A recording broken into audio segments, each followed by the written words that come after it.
লোকবল বাড়ানোর পরও ভোট গ্রহণের ৩৮ ঘণ্টায় ফল আসেনি জাকসুর। এখনও ৯টি হলের কেন্দ্রীয় সংসদের গণনা বাকি, শেষ হয়েছে ১২টির। এ নিয়ে সবশেষ খবর জানাতে এই মুহূর্তে জাহাঙ্গীরনগর বিশ্ববিদ্যালয় থেকে আমাদের সাথে যুক্ত হয়েছেন সহকর্মী সিফাত শাহরিয়ার এবং ফরহাদ বিন নূর। সিফাত, শুরুতে যেমনটা বলছিলাম যে জাকসুর কেন্দ্রীয় সংসদের ২১টি হলের মধ্যে ১২টির ভোট গণনা শেষ হয়েছে, বাকি যেগুলো আছে সেগুলোর অগ্রগতি কেমন দেখছেন?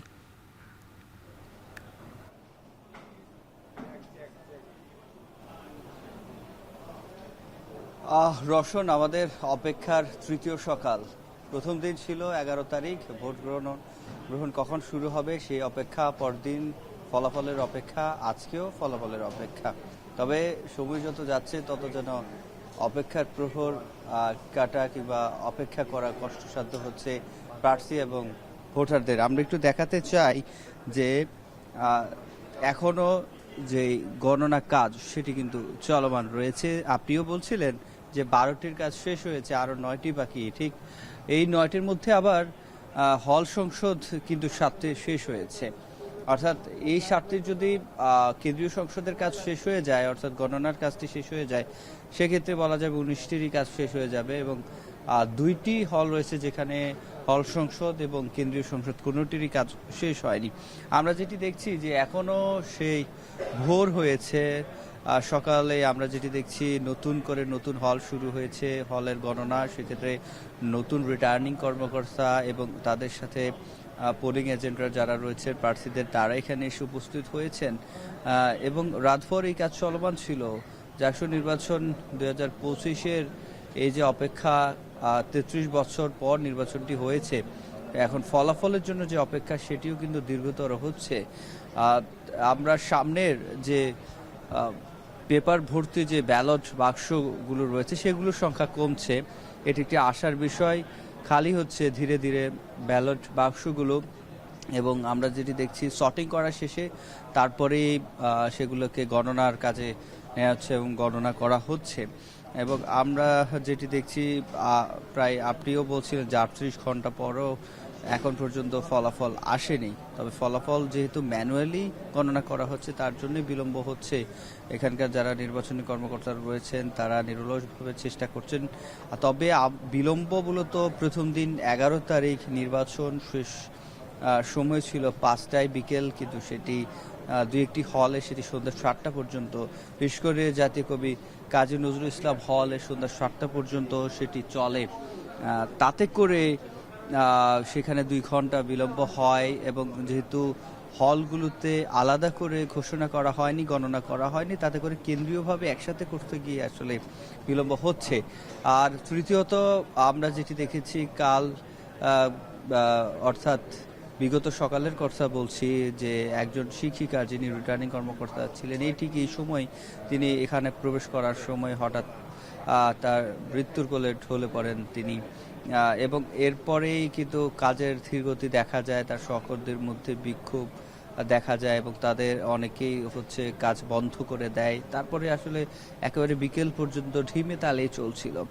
তারপরে বিকেলের পরে একটি বৈঠকের পরে সন্ধ্যায় ভিসি নিজে এবং প্রধান নির্বাচন কমিশনার এই ঠিক এখানে এসে মাঝখানে দাঁড়িয়ে তারা ঘোষণা দেন খুব দ্রুত গতিতে কাজ করবেন এবং গত রাতের কথা বলেছিলেন তারা যে শুক্রবার রাত মধ্যে তাদের ফল ঘোষণা করবেন, কিন্তু শুক্রবার রাতের মধ্যে ফল ঘোষণা সম্ভব হয়নি। এবং যেহেতু ম্যানুয়ালি করা হচ্ছে এবং বারবার সেটিকে চেক করা হচ্ছে, কারণ যেহেতু ম্যানুয়ালি হচ্ছে যাতে কোনো ধরনের ভুল না হয়, এতগুলো ক্যামেরার সামনে সিসিটিভির সামনে গণনা করা হচ্ছে এবং সর্বোচ্চ যেটিকে বলে তারা স্বচ্ছতা রেখে করার চেষ্টা করছে। এবং অনেকগুলো অভিযোগ ছিল, পাল্টা অভিযোগ ছিল।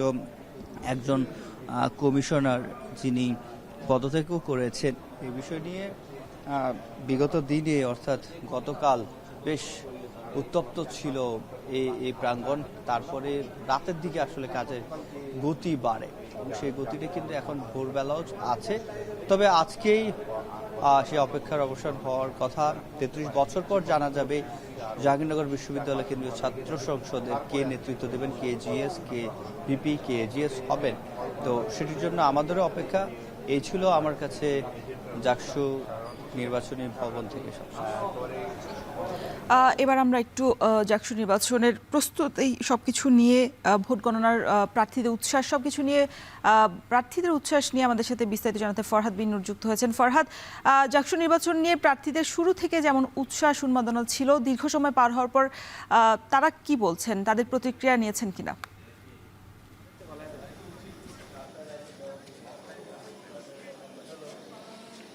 হ্যাঁ রোশন, এখনো কিন্তু আমরা দেখছি যে উৎসাহ উদ্দীপনা যদিও আছে, তবে উদ্বেগ উৎকণ্ঠাও কিন্তু কম নয়।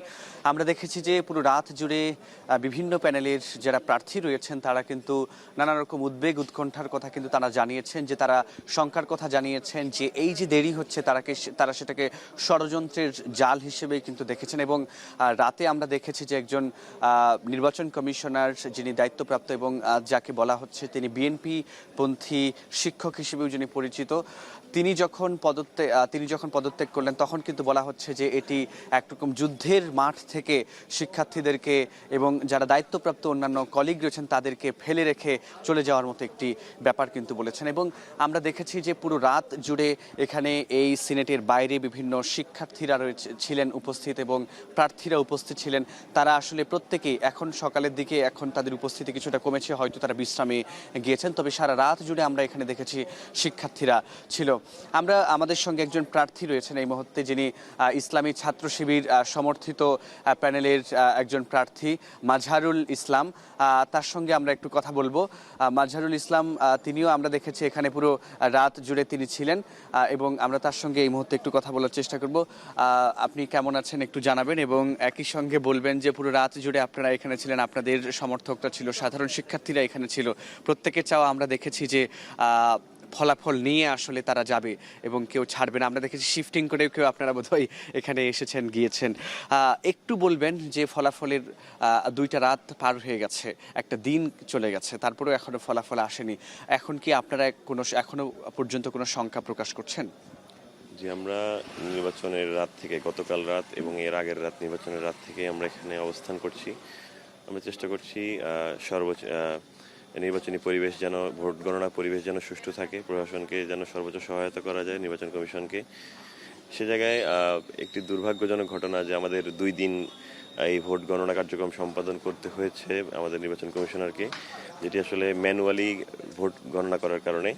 এই ম্যানুয়ালি ভোট গণনাটা সম্পূর্ণ অমানবিক একটি ব্যাপার ঘটেছে। আমাদের যে সকল শিক্ষক রিটার্নিং অফিসার হিসেবে বা পোলিং অফিসার হিসেবে যুক্ত ছিলেন অথবা শিক্ষার্থীরা যারা যুক্ত ছিলেন, আমাদের কাছে মনে হয় একটি দলের অযৌক্তিক দাবির প্রেক্ষিতে কোনো প্রকার যাচাই বাছাই না করে ওএমআর পদ্ধতি বাতিল করার ব্যাপারটা অনেক বেশি ভোগান্তির শিকার করেছে। কিন্তু এখন ম্যানুয়ালি যেই ভোট গণনা কার্যক্রম সেটিও শেষ পর্যায়ে রয়েছে আমরা যতটুকু শুনতে পেরেছি। তারপরেও কি এখনো কি কোনো শঙ্কা আপনাদের ভেতরে আছে কি? না, ম্যানুয়ালি যে ভোট গণনা হয়েছে সেটি শুরু থেকেই স্বচ্ছ ছিল বলে অন্যান্য প্যানেল এবং সাধারণ যে প্রার্থীরা রয়েছেন তারা জানিয়েছেন। তো ম্যানুয়াল ভোট কাস্টিং নিয়ে সেভাবে কোনো প্রকার প্রশ্ন এখন পর্যন্ত আসেনি। তারা যেহেতু লাইভ সম্প্রচার করেছে, প্লাস পোলিং এজেন্টরা ছিলেন, উপস্থিত শিক্ষকরা ছিলেন, সে জায়গা থেকে গণমাধ্যম কর্মীরা ছিলেন, সে জায়গা থেকে এটি যথেষ্ট স্বচ্ছ হয়েছে বলেই ধারণা করা যায় এবং আমরা আশা রাখছি খুব সুন্দরভাবে শেষ হবে। জি, ধন্যবাদ আপনাকে। আমাদের সঙ্গে যুক্ত ছিলেন ইসলামী ছাত্র শিবির সমর্থিত জিএস প্রার্থী মাজহারুল ইসলাম। তিনি বলছিলেন যে এখন তারা আসলে শঙ্কা প্রকাশ করছেন না, কারণ এই ভোট গণনা প্রায় শেষের দিকে। তবে যে ম্যানুয়ালি যে ভোট আসলে গণনা করবার কথা ছিল ওএমআর মেশিনের মধ্য দিয়ে, সেটি যখন হাতে গণনা করা হচ্ছে, এটিকে তারা একটি অমানবিক বলছেন। কারণ আমরা দেখেছি গতকালই একজন শিক্ষক ভোট গণনা করতে এসে তিনি অসুস্থ হয়ে মারা যান, সে কারণে তারা কিন্তু এটিকে একটি অমানবিক বলছেন। তারপরও এটিকে তারা বলছেন যে একটি উৎসবমুখর পরিবেশেরই ভোট তারা বলছেন। তো এই ছিল আমার কাছে জাহাঙ্গীরনগর বিশ্ববিদ্যালয় থেকে সবশেষ তথ্য।